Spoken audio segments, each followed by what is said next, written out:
আসসালামু আলাইকুম গাইস, স্বাগতম আপনাদের আমার এই ছোট্ট লাইভে। তো সবাই কেমন আছেন? তো এক ভাই কমেন্ট করছে, ভাই আমি ছাত্রলীগের বউদের দায়িত্ব নিতে চাই। ভাই তো সবাই ভালো আছেন তো নাকি?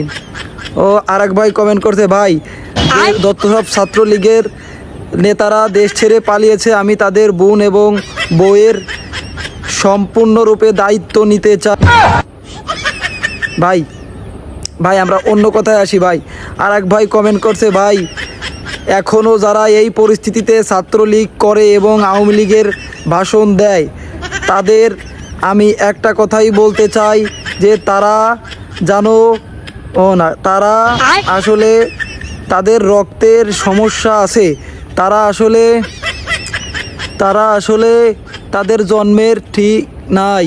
ও তাই, আচ্ছা। তারপরে আর এক ভাই কমেন্ট করছে, ভাই আপনি কেমন আছেন?